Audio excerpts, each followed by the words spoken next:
Ron Moore, chairman of the American Soybean Association, joins us now on the phone. Ron, thanks very much for joining us.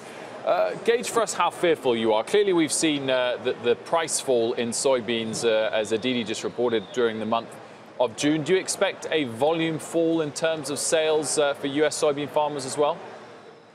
Well, I think it's very devastating to the value of soybeans here in the United States, and we hopefully will get a resolution and an end to these tariffs. We're hoping that both the Chinese government and the U.S. government rescind these tariffs that they put on, and it will resume the ability of U.S. soybean farmers to provide food for people all around the world. Where would you expect China to bring up the shortfall if they don't continue to buy American? Who are the rivals? Well, obviously there are other countries around the world that raise soybeans, predominantly South America, Brazil, and Argentina, and Paraguay. And so typically we don't export a lot of soybeans into the market right now at this time of year, but it's dominated by the Brazilian and Argentine crops.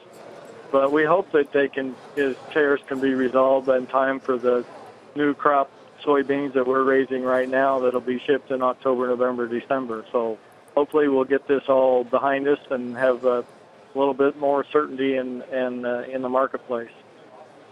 Ron, I see here that you've got, I believe, 850 acres of soybeans yourself that are set to lose more than $100,000 in value at the current rate. How long can so many of the U.S.'s soybean farmers survive, hold out with all of that profit evaporating? Well, you're going to have a very good lender to help you operate or to be sustained through this. It's very devastating to soybean farmers. We've lost our operation has lost $100,000 in value, and that's just one crop. That doesn't include the value of the corn market that's dropped in the same period of time, or the value of the beef animals that we produce here on this farm too. So it's really just one aspect of the farming operations that are in jeopardy because of all of these untimely trade tariff negotiations. Mr. Moore, thanks so much for calling in. It's Michelle here. Are you mad at the president? No, not really. I think mostly rural America supported the president and President Trump in the last election, and these trade tariff issues are still yet to be, the final outcome is yet to be determined. We understand the president's goals to make sure that China becomes a more fair trading partner.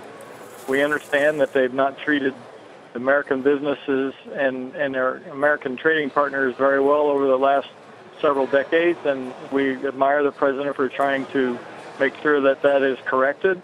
We just think there's an alternative choices to go about trying to bring China to trade fairly than going into the tariff wars, so to speak. We think the WTO resolution process is an alternative that needs to be explored before we go ahead and keep these tariffs on. Really? Because there's a lot of people who think the WTO process doesn't work, and that's why we've gotten to this point.